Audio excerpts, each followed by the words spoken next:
Shalom, shalom, mes bien frères et sœurs. Aujourd'hui, nous allons essayer de développer, parce que c'est un sujet vaste, mais essayer de développer assez simplement finalement le sujet concernant la divinité de Jésus-Christ. Alors on va commencer par prier. Alors Seigneur Jésus, merci de nous accueillir dans ta présence. Merci pour ce partage de ta parole.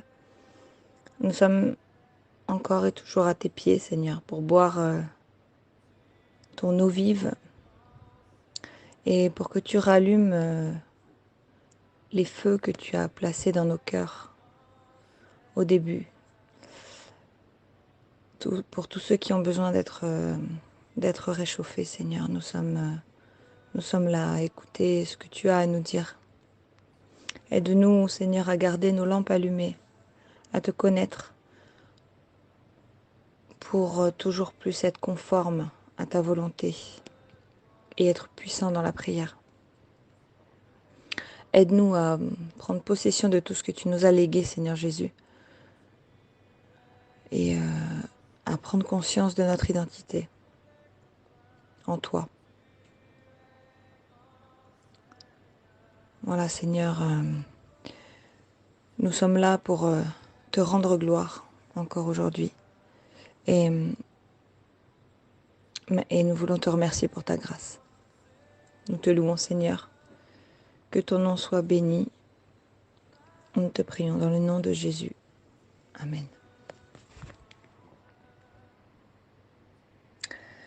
Alors, quand on lit, on va commencer, quand on lit la Bible, en général, on a un peu de mal à comprendre au début, tout de suite, que les différents livres sont tous liés entre eux. Pourtant, chaque mot a été choisi et parfaitement bien inspiré par l'Esprit de Dieu lui-même à ceux qui l'ont écrit. Quand on cherche à savoir quelque chose de plus précis sur le Seigneur Jésus, on va en général commencer par les évangiles, mais on va voir que tout au long des différents livres, que ce soit de l'Ancien ou du Nouveau Testament, eh bien on va pouvoir trouver des révélations et des choses qui ont toujours été là pour nous dire que Jésus est Dieu. Voilà. On va voir comment Dieu a permis qu'au fur et à mesure de notre lecture biblique, on puisse affiner notre connaissance en fait sur son Fils et sur entre guillemets ses origines divines. Bon, alors je vais pas pouvoir tout vous mettre tous les versets qui font référence au fait que Jésus est Dieu, mais après je vous invite aussi à compléter par vous-même cette recherche. Voilà, moi je vous fais part de ce que le Seigneur m'a inspiré aujourd'hui. Donc voilà, c'est un trésor qu'il est bon de partager avec tous nos frères et sœurs. Et voilà, comme il a dit à Jean dans le livre de l'Apocalypse, que celui qui a des oreilles pour entendre, entende.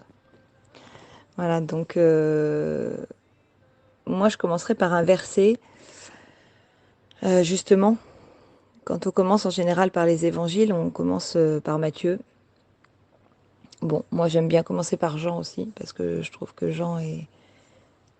Voilà, j'ai un attachement particulier pour ce livre-là, mais j'aime bien Matthieu aussi, je les aime tous en fait. Hein. Mais voilà, Matthieu c'est le premier livre des évangiles qu'on trouve.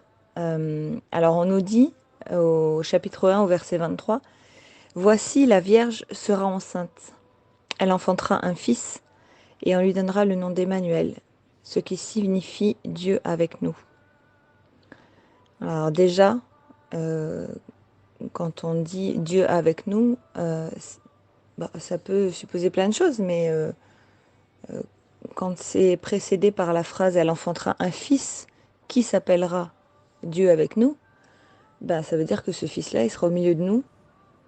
Et s'il est au milieu de nous, Dieu est avec nous. Donc, il y a déjà un bel indice sur le fait que Jésus porte cette divinité en lui. Donc Jésus, il n'est pas né de manière classique, comme tout homme, simplement parce qu'il est le sauveur du monde. Alors croyez bien que si Dieu a dû intervenir lui-même sur cette terre, c'est bien qu'il devait être très compliqué pour l'être humain de faire quelque chose. Le monde était arrivé à un stade trop critique de perdition, en fait, pour qu'il puisse régler le problème par lui-même, l'être humain. Euh, donc de toute façon, on sait bien qui règne ici sur cette terre et qui a mis petit à petit le chaos et qui va aggraver tout ça. Donc le but du diable n'est sans aucun doute pas d'arranger les choses, évidemment, mais d'emmener de plus en plus et le plus possible d'âmes en enfer, à la perdition. Donc la naissance de Jésus devait se faire par un miracle, euh, tout simplement afin qu'il soit le sauveur parfait, sans péché, et puis que ni personne ni rien ne puisse l'empêcher d'accomplir son travail, le travail qu'il avait à faire ici. Donc dans l'Ancien Testament, on nous explique que Dieu avait demandé des sacrifices d'animaux. Et on voit bien que là, les sacrifices d'animaux ne suffisaient plus, en fait, hein, pour couvrir les péchés du monde. À un moment, dans l'Ancien Testament, on nous dit même que ceux qui présentaient, les hommes qui présentaient les, les sacrifices d'animaux pour le pardon du peuple, devaient eux-mêmes avant demander pardon, parce que forcément, c'était des hommes. Et pour être purifiés et être dignes, à peu près dignes, de rentrer dans le temple en présence de Dieu. Donc, bon, au bout d'un moment, ça devenait quand même très compliqué, surtout que on sait, en lisant la Bible, que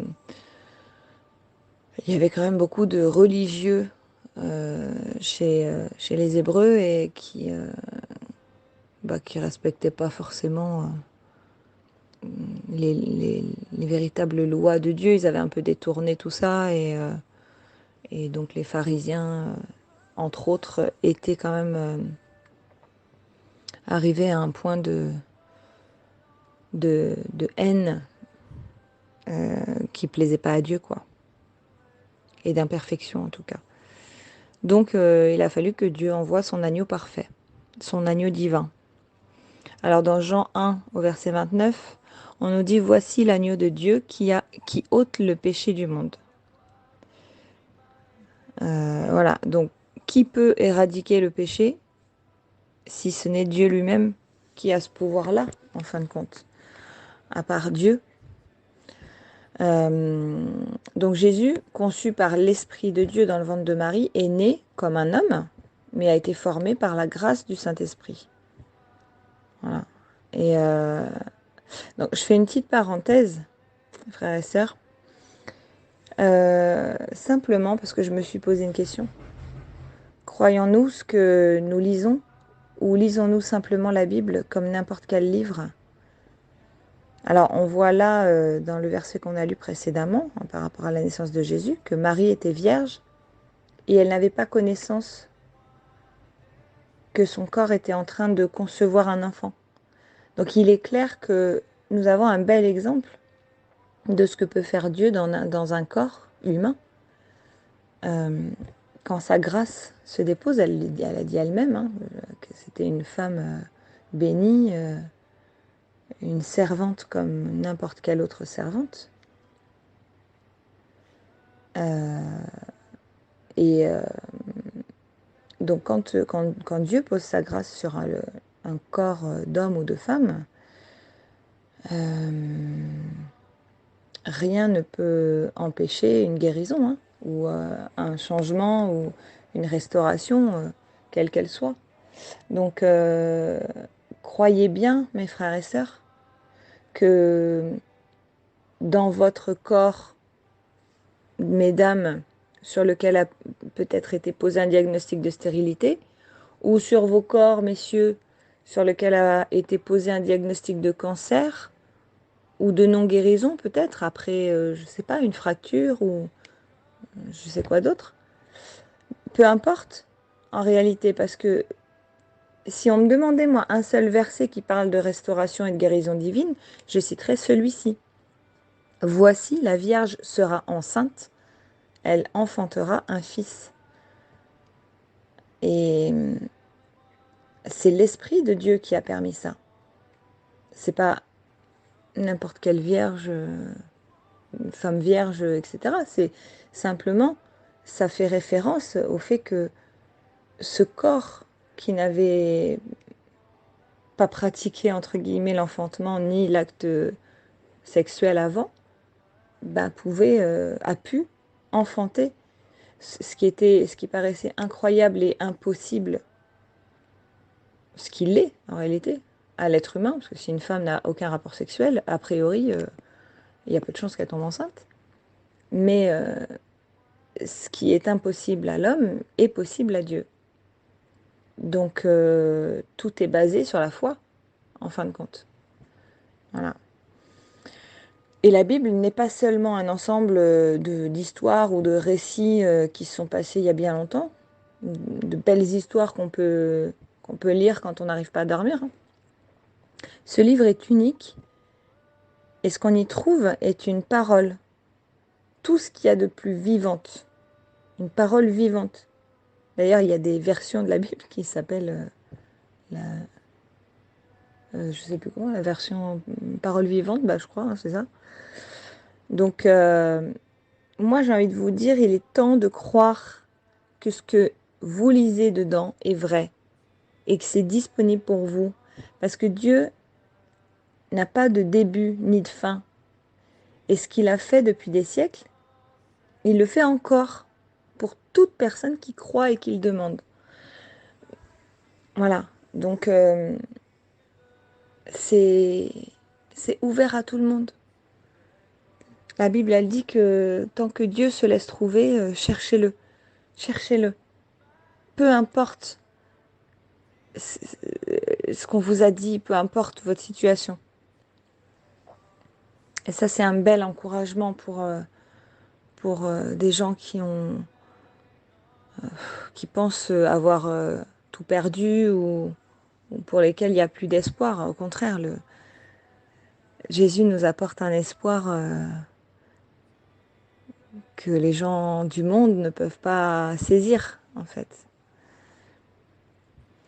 Donc voilà, c'était une petite parenthèse pour vous encourager, pour tous ceux qui entendront ce message et qui ont besoin, justement, de cette parole. Euh, donc, on continue.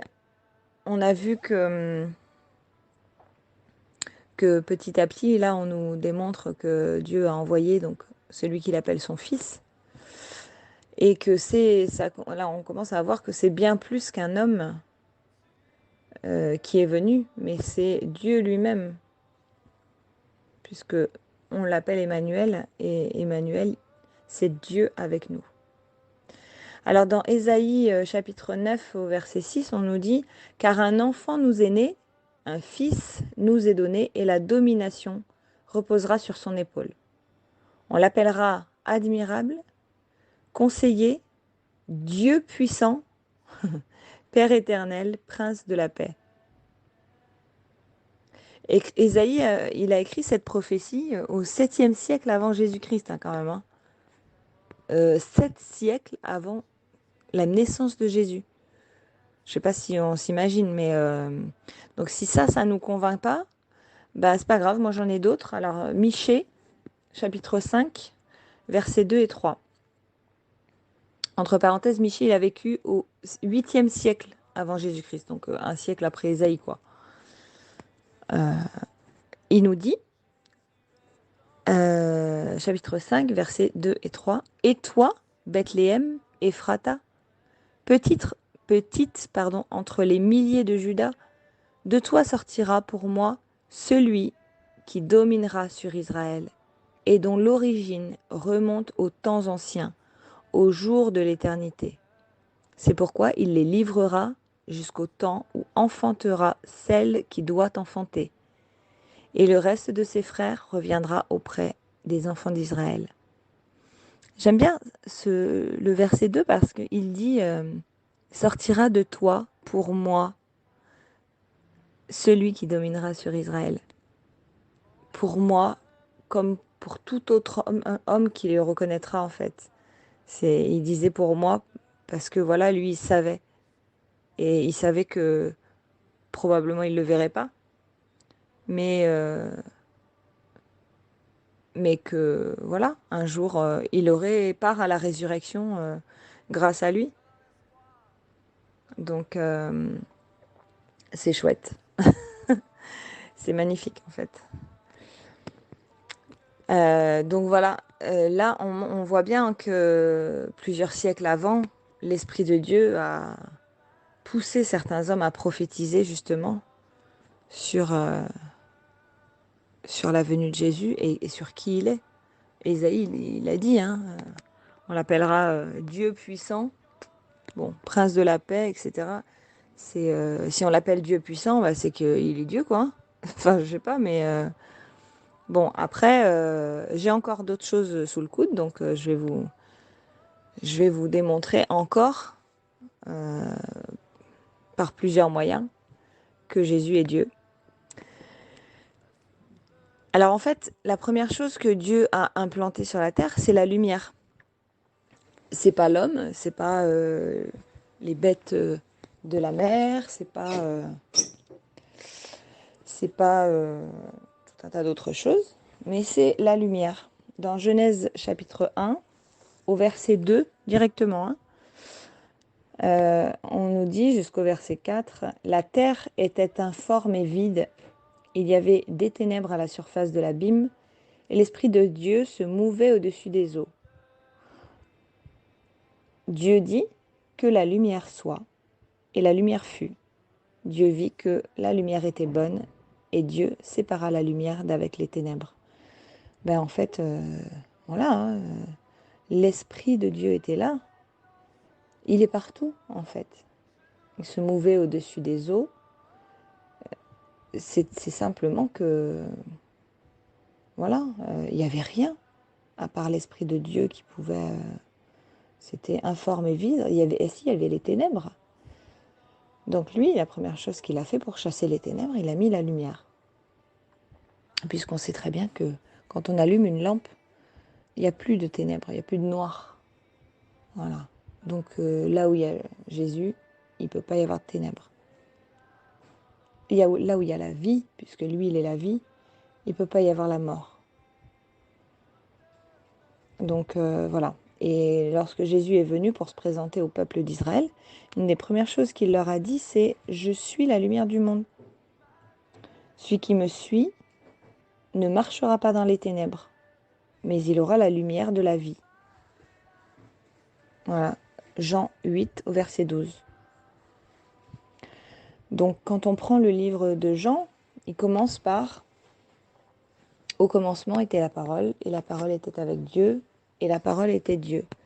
Elle était au commencement avec Dieu. » Alors, souvent il y en a qui disent « Ouais, mais ça se répète. » Non, mais ça ne se répète pas en fait.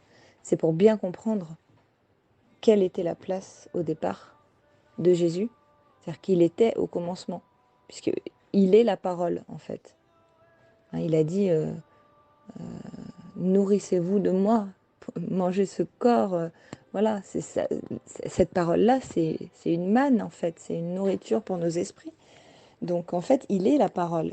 Et on nous dit au commencement était la parole. La parole était avec Dieu. Et la parole était Dieu. Ben, Jésus était déjà Dieu. Alors, voilà, c'est comme ça qu'il faut le comprendre.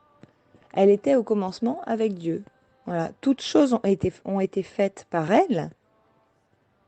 Donc voilà, Toutes choses ont été faites par la parole, et rien de ce qui a été fait n'a été fait sans elle. Bah oui, parce que quand Dieu il a commencé à dire que la lumière soit, bah, il a dit une parole. Et cette parole-là, c'était une parole de lumière, une parole de transformation. Donc, tout se tient en réalité. Hein. En elle était la vie, et la vie était la lumière des hommes. La lumière, lui, dans les ténèbres, et les ténèbres ne l'ont point reçue. Et oui, puisqu'on ne peut pas avoir les deux à la fois. Donc, ce qui veut bien appuyer ce que nous avons lu juste avant dans Genèse. Voilà. On nous dit que voilà, la parole, elle était là dès le commencement. En elle était la vie. Toutes choses ont été faites par elle. Rien de ce qui a été fait n'a été fait sans elle. Voilà. La parole était Dieu. Et la parole est toujours Dieu. Ça n'a rien changé en fait. C'est juste que cette parole-là, elle s'est matérialisée. Cette lumière-là, cette vie-là, elle s'est matérialisée dans un corps d'homme. C'est tout. Donc effectivement, tout a été créé par lui, par elle, par cette parole, par Jésus, parce qu'on a vu que la lumière a été la première sur terre et que Jésus a dit « Je suis la lumière du monde ». Et Colossiens 1 au verset 15 et 16 nous le confirme. On nous dit « Il est l'image du Dieu invisible, le premier-né de toute création, car en lui ont été créées toutes les choses qui sont dans les cieux et sur la terre, les visibles et les invisibles. Trône, dignité, domination, autorité, tout a été créé par lui et pour lui. Tout. C'est pour ça que la Bible nous demande de respecter nos autorités. Parce que tous ces dirigeants, ils ont beau faire les cadors, si Dieu veut qu'ils ne soient pas là, ils ne seront plus là. C'est lui qui décide en fait. Et s'ils ont été mis là, c'est pour que s'accomplissent les choses qui ont été prédites et prophétisées dans la parole de Dieu. Alors on continue avec le livre de Jean, toujours au chapitre 1, versets 9 et 10. Cette lumière était la véritable lumière qui, en venant dans le monde, éclaire tout homme. Elle était dans le monde et le monde a été fait par elle. Et le monde ne l'a point connue. Donc on voit bien que malgré le fait que Dieu a placé la lumière en premier, là on est dans un monde de ténèbres, puisque quand Jésus est venu, ce monde-là ne l'a pas connu en fait. Ils n'ont pas voulu accepter Jésus comme étant Dieu, étant la lumière du monde, étant le Sauveur, le Messie. Un peu plus loin, au verset 12, on nous dit « Mais à tous ceux qui l'ont reçu, à ceux qui croient en son nom, elle a donné le pouvoir de devenir enfants de Dieu, lesquels sont nés non de sang, ni de la volonté de la chair, ni de la volonté de l'homme, mais de Dieu. » Donc ça vous... J'espère que ça vous rappelle quelque chose parce que on en a parlé juste avant en fait. Jésus, homme, a été conçu comme ça aussi. Donc, quand on nous disait que la Vierge allait être enceinte, c'était par la volonté de Dieu, mais pas par la volonté d'un homme, ni de la chair, puisqu'elle avait connu aucun homme. Donc, il n'a pas été conçu de la volonté de la chair, ni de l'homme, mais bien de Dieu, de la volonté de Dieu. Et lorsqu'on croit à cela, Dieu nous accorde cette même identité. Il nous appelle ses fils et ses filles, parce qu'il appelle Jésus son fils. Mais nous, quand on décide de croire à ce qu'est Jésus, à qui est Jésus, eh bien, on peut accéder à cette identité aussi d'enfant de Dieu. Wow, quelle grâce! Donc voilà, j'espère que vous comprenez, mes frères et sœurs. Alors, on continue au verset 14 et 18, pardon. On nous dit, toujours dans le chapitre 1 du livre de Jean, versets 14 à 18. Et la parole a été faite chair. Pardon. Et la parole a été faite chair et elle a habité parmi nous.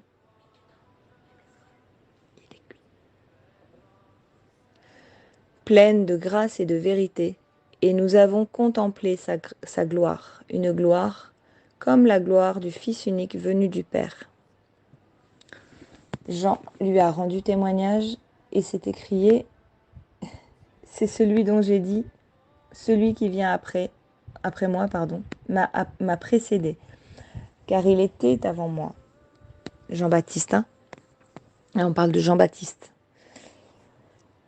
Donc Jean-Baptiste, lui, il a été, son rôle, c'était de crier repentez-vous, repentez-vous, hein, avant la venue du Seigneur. Hein. Donc là, on nous dit Jean lui a rendu témoignage et s'est écrié c'est celui dont j'ai dit, celui qui vient après moi m'a précédé. Oui, parce que Jésus était là avant tout le monde. Donc Jean-Baptiste, il a dit celui qui va venir là après moi, moi je suis là en train de vous parler, mais celui qui va vous baptiser, celui qui va venir après moi, il m'a précédé dans tout. Il était là avant moi. Et nous avons, donc au verset 16, pardon, on continue, et nous avons tous reçu de sa plénitude et grâce pour grâce. Car la loi a été donnée par Moïse, la grâce et la vérité sont venues par Jésus-Christ. Personne n'a jamais vu Dieu, le Fils unique, qui est dans le sein du Père, et celui qui l'a fait connaître. Donc oui, nous avons tous reçu de sa plénitude et grâce pour grâce. Ce qui veut dire que ce que Dieu a donné, a accordé à son Fils Jésus, à notre Dieu, à notre Messie, il nous l'a également accordé en tout point, puisqu'il nous appelle également fils et filles. Il ne fait pas de différence. Sauf qu'à nous, il ne nous demande pas de déposer notre vie sur la croix pour payer nos péchés, puisque c'est Jésus qui a tout porté pour nous. Et c'est à nous de nous en saisir de cette identité, cette vérité. Maintenant, ce que nous confirme que Jésus est Dieu, c'est dans Colossiens au chapitre 2, verset 9.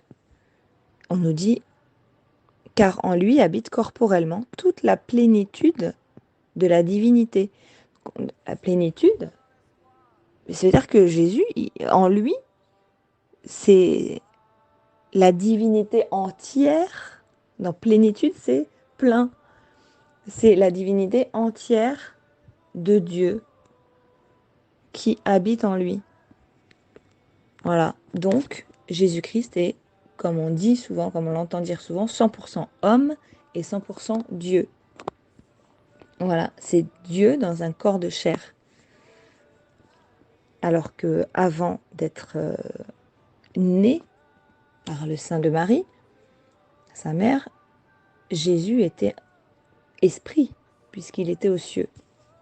Et on sait bien qu'on ne peut pas garder nos corps, on ne peut pas avoir de corps ici. Il n'aurait pas pu avoir un autre corps si il avait été corporellement dans les cieux. C'est pas possible en fait. Voilà. Donc Jésus est rempli de toute la divinité de Dieu. On dit qu'il est fils parce que par son esprit, Dieu a permis que Jésus naisse dans ce corps d'homme. Mais en réalité, il a rempli Jésus de toute sa divinité. Bon, c'est pour ça qu'il est pleinement Dieu. Et ensuite, au verset 32, toujours dans le livre de Jean, chapitre 1, on peut lire « Jean rendit ce témoignage. J'ai vu l'Esprit descendre du ciel comme une colombe et s'arrêter sur lui. Je ne le connaissais pas, mais celui qui m'a envoyé baptiser d'eau, celui-là m'a dit, attention, celui sur qui tu verras l'Esprit descendre et s'arrêter, c'est celui qui baptise du Saint-Esprit. Et j'ai vu et j'ai rendu témoignage qu'il est le Fils de Dieu. » Voilà, donc là, on nous dit clairement que Jean-Baptiste avait reçu ce, ce message où on- la voix du Seigneur lui avait dit, quand tu verras l'Esprit descendre et s'arrêter sur cette personne, c'est lui.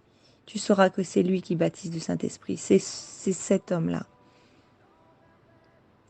Donc, Jean-Baptiste en avait eu la révélation avant que Jésus vienne baptiser.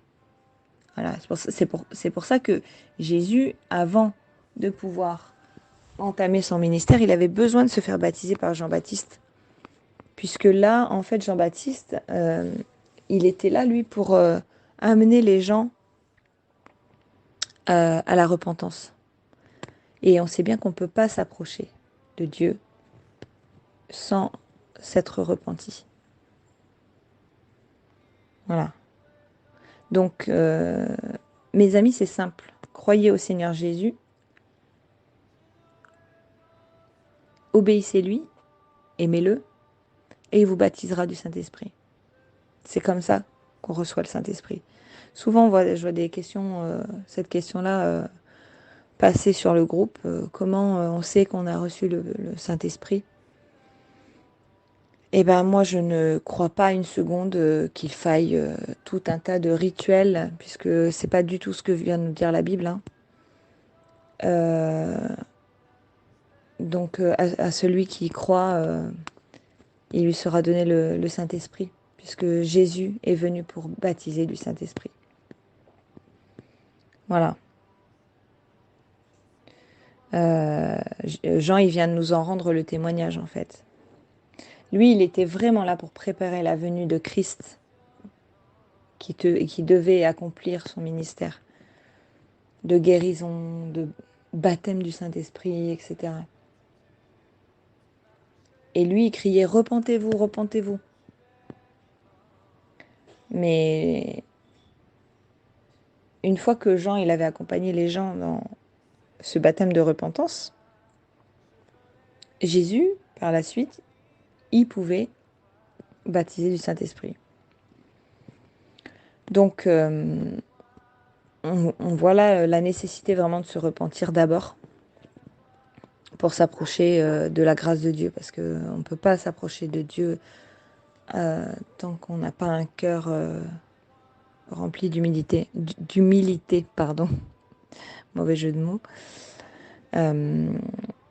Donc voilà, tous ceux dans la Bible qui se sont approchés de Jésus en étant malades, ils étaient tous malades, hein, ils avaient tous besoin d'être restaurés au plus profond.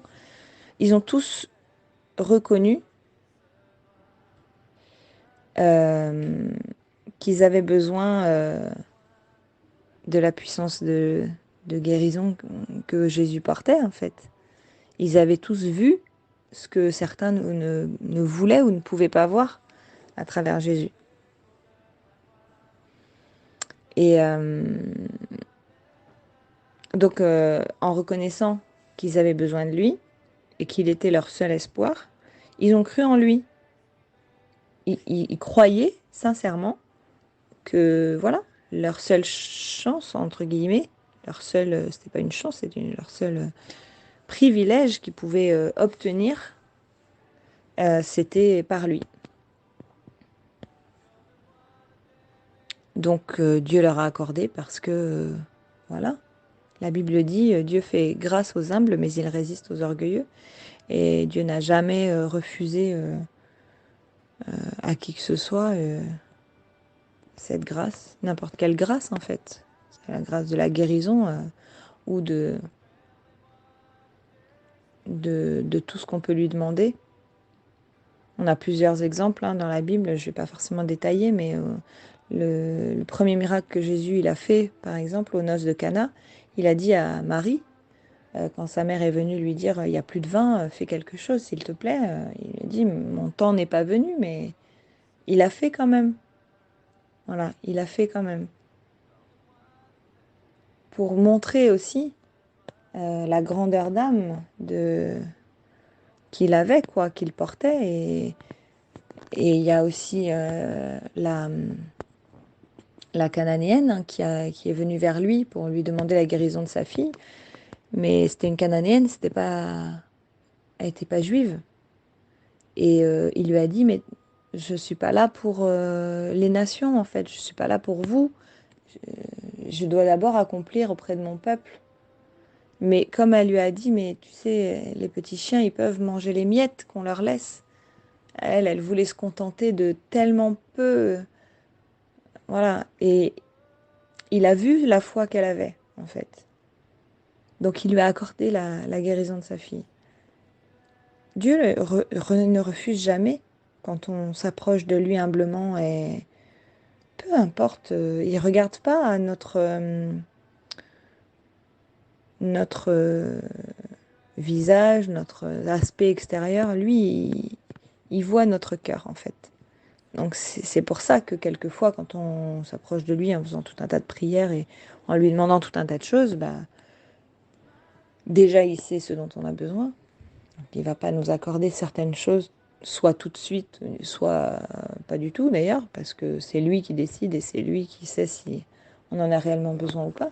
Mais quelquefois, quand il ne nous l'accorde pas, c'est qu'on peut avoir encore une plus grande bénédiction derrière. Et, mais cependant, quand on se présente devant lui avec un cœur bien disposé et surtout rempli d'amour pour lui et de foi envers lui, mais il nous refuse rien, hein. Alors quelquefois, ça peut mettre un peu de temps, mais il faut bien garder à l'esprit qu'on ne donne pas d'ordre à Dieu, hein. On a souvent tendance à dire, enfin, je t'ai demandé, hein, moi je crois en toi et je crois que tu vas me guérir, mais enfin, je vois rien là, qu'est-ce que tu fais, hein? Ça vient quand? Non, c'est pas ça, voilà, il agit pour notre bien en son temps. Et la Bible nous dit qu'il ne permettra pas qu'on soit testé ou éprouvé au-delà de nos forces ou de nos moyens, mais par contre, il préparera le moyen de sortir de cette épreuve. Voilà. Donc il faut simplement se disposer à lui, à sa volonté. Voilà, c'était encore une petite parenthèse, mais ça me semblait important aussi. Un peu plus tard, un peu plus loin, au chapitre 20, toujours du livre de Jean, Jésus s'est montré dans son corps glorieux de ressuscité à Thomas qui, lui, voulait des preuves que c'était bien lui. Et Thomas l'a appelé mon Seigneur, mon Dieu. Et en fait, on voit que Jésus, il a fait aucune remarque là-dessus, il l'a pas contredit. Mais par contre, il a repris sur le fait d'avoir eu besoin de voir. Voilà. Justement, il n'a pas cru en cette parole, Thomas. Et voilà, Jésus lui a dit, bah, heureux plutôt ceux qui croient sans voir, quoi, sans avoir besoin de preuves. Donc cette parole-là aujourd'hui qu'on partage, elle est là pour vous, hein, pour toute personne qui est prête à croire que c'est la vérité, justement. Alors ensuite, on continue, hein, parce que moi, j'ai pas fini de vous montrer, vous démontrer que Jésus est Dieu et que la Bible dit vrai. Donc ensuite, dans le livre aux Hébreux, on trouve au chapitre 1er, versets 2 et 3, on nous dit Dieu, dans ces derniers temps, nous a parlé par le Fils, qu'il a établi héritier de toutes choses, par lequel il a aussi créé le monde, et qui, étant le reflet de sa gloire et l'empreinte de sa personne, et soutenant toutes choses par sa parole puissante, a fait la purification des péchés, et s'est assis à la droite de la majesté divine dans les lieux très hauts. Voilà, donc là, pareil, hein, on nous parle de sa parole puissante, on nous dit qu'il a vraiment purifié le péché, les péchés, il a fait la purification, il est l'agneau parfait qui a purifié toute personne qui croit en lui des péchés qu'il a commis avant. Voilà, c'est son sang, c'est non pas le sang d'un animal selon certaines caractéristiques le plus parfait possible, mais c'est l'agneau de Dieu que Dieu avait préparé pour nous éviter de tous périr en fait. Donc lorsque Dieu se présente à Moïse aussi, dans l'Ancien Testament, alors il dit à Moïse, quand Moïse lui demande, mais moi je veux bien aller délivrer ton peuple, mais j'annonce qui? Quel est ce Dieu? Parce que en Égypte, il y avait des dieux et des dieux et des dieux. Hein, ça, voilà, c'était le pays de la sorcellerie par excellence. Mais il dit, mais qui dois-je dire que tu es? Et il lui dit, je suis celui qui est, celui qui est sans début, sans fin, sans d'éternité en éternité, intemporel, quoi. En fait, je suis le grand je suis. Il y a, donc, en fonction des versions, on va pouvoir trouver plusieurs. Mais en tout cas, il est, un point, c'est tout, quoi. Là, il n'y a pas de contestation. Il n'y a aucune contestation à apporter. Il est celui qui est depuis le début. Or, lorsque Jésus s'est présenté, quand il a commencé à se présenter, une des premières choses qu'il a dit, qu'il a fait, pardon, c'est de commencer à chaque fois en se présentant en disant je suis.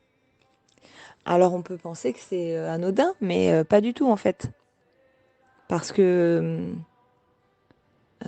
il aurait pu dire vous voyez quoi en moi? Voyez-vous la lumière ou le chemin, la vie, la vérité, je sais pas. Et il a dit, d'abord c'est des mots d'autorité. Il a dit je suis la lumière du monde, je suis l'eau vive, je suis le pain de vie, etc. Donc il a lui-même attesté qu'il était Dieu à ce moment-là, à chaque fois qu'il se présentait de cette manière. C'est pas pour rien en fait que dans l'Ancien Testament, Dieu s'est présenté de cette manière-là à Moïse. Voilà. Et il n'a pas donné un nom, il n'a pas dit tu diras que c'est Jean-Paul ou je sais pas qui va les délivrer. C'est le grand je suis. Voilà. Celui qu'on appelle l'Éternel. Donc dans Jean, toujours livre de Jean, hein. Donc voilà, si vous avez des difficultés en fait à commencer à lire la Bible, moi je vous encourage vraiment à commencer par le livre de Jean parce que vraiment il apporte des vérités voilà, qui sont nécessaires en fait. Après les autres évangiles sont très nécessaires aussi évidemment puisque ça vient, il y a plein de choses, mais je trouve que Jean est particulièrement précis sur la personnalité de Jésus, en fait, et sur l'amour qu'il porte. Donc, dans Jean au chapitre 6, verset 44, on nous dit « Nul ne peut venir à moi si le Père qui m'a envoyé ne l'attire. » C'est Jésus qui parle, hein. « Et je le ressusciterai au dernier jour. » Bon, ben là, celui qui peut ressusciter, c'est qui? C'est Dieu. Donc, si Jésus dit qu'il peut ressusciter, il y a encore un indice. Voilà, il dit qu'il est Dieu, quoi. Donc, il l'a confirmé aussi dans Jean au chapitre 14, un peu plus loin, verset 6, il a dit « Je suis le chemin, la vérité et la vie, et nul ne vient au Père que par moi. » De toute façon, voilà, Dieu, il est Dieu. Donc, on ne peut pas s'approcher du Père si on ne s'approche pas de Jésus.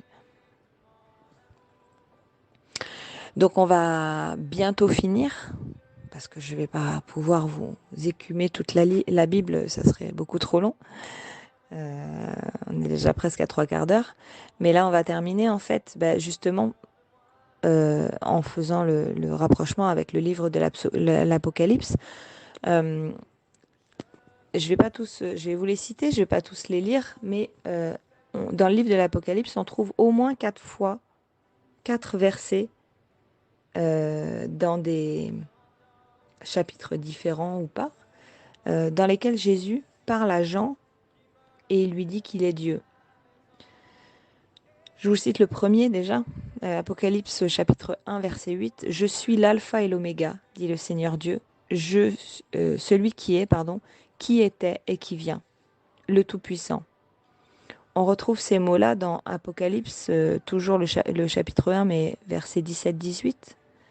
Et puis le chapitre 21 aussi, versets 6 et 7. Et le chapitre 22 au verset 13, où il dit je suis l'alpha et l'oméga, le premier et le dernier, le commencement et la fin.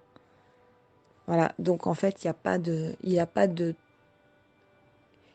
date d'anniversaire, il n'a pas de commencement, il n'a pas de fin. Voilà, c'est chaque jour qu'il faut le louer, c'est chaque jour qu'il faut le remercier, et c'est chaque jour qu'il faut l'honorer et venir dans sa présence.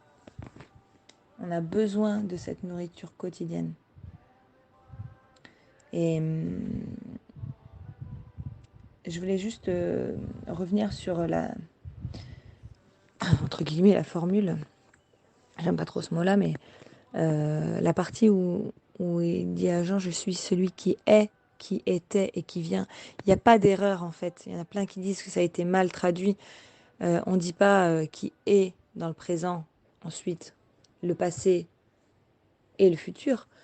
Là, si, en l'occurrence, parce qu'en fait, il dit, je suis celui qui est, comme il s'est présenté au départ. Il s'est présenté, il a dit, je suis. Il n'a pas dit j'étais ou je serai. Il a dit, je suis, le grand je suis. Je suis qui je suis celui qui est. Donc, il reprécise là qu'il est éternel et qu'il est... Voilà. Donc, ensuite, il précise qu'il était là avant d'être ici sur Terre, puisque c'est Jésus qui parle, hein. Et puis, il dit, je suis celui qui vient aussi, parce que son règne va bientôt venir. Il va bientôt revenir chercher son ecclésia, son église, c'est-à-dire ses enfants qui se sont préparés. Et dans le premier verset qu'on a lu, là, au chapitre 1, verset 8, il rajoute « Je suis tout puissant ». Donc, il fait ce qu'il veut. Et voilà, ça n'engage que moi, mais je pense qu'il vaut mieux être de son côté. Voilà, pas trop jouer avec lui. En tout cas, moi, j'ai pas envie.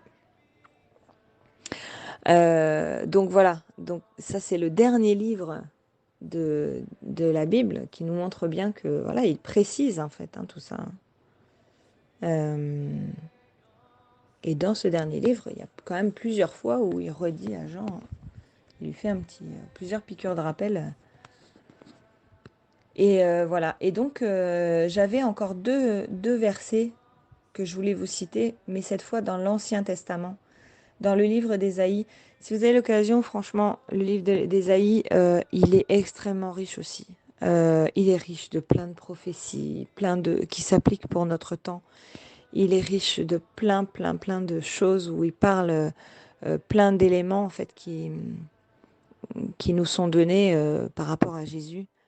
Et là, on a donc deux versets surtout.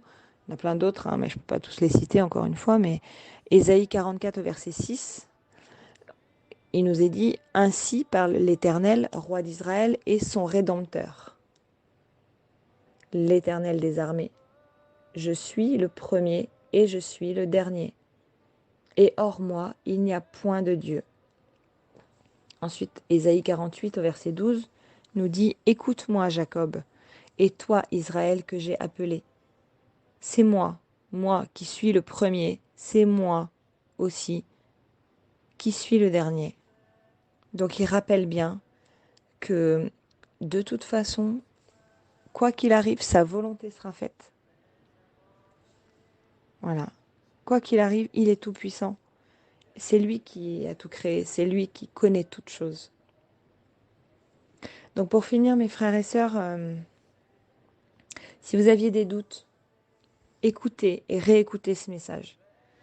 Si vous avez des gens autour de vous qui essayent de vous faire croire autre chose ou qui vous disent que Jésus n'est pas Dieu, faites-leur écouter ce message. Et si ce message ne vous convainc pas, priez pour avoir la révélation de la vérité. Priez pour que Jésus se révèle à vous. Parce que la Bible est la vérité. Il est la parole. Et tout ce qui a été dit là le démontre. La Bible a été écrite par des hommes qui possédaient l'Esprit de Dieu. Et celui-ci les a inspirés. Voilà. Si cela n'est pas suffisant pour vous, mes frères et sœurs, ou pour quelqu'un d'autre, cherchez et vous trouverez, Jésus a dit. Mais il a dit aussi, heureux ceux qui croient sans voir. Et puis j'ajouterai, si vous ne croyez pas ce qui est écrit dans ce livre, alors moi je prie pour vous, je prie que le Seigneur vienne vous toucher de sa grâce. Voilà, j'espère avoir répondu à vos questions. Et si ce n'est pas complètement le cas, n'hésitez pas, le groupe est là pour ça. Voilà. Je vous souhaite d'être bénis et d'être remplis de la plénitude du Seigneur Jésus. Voilà, soyez bénis mes frères et sœurs. À bientôt.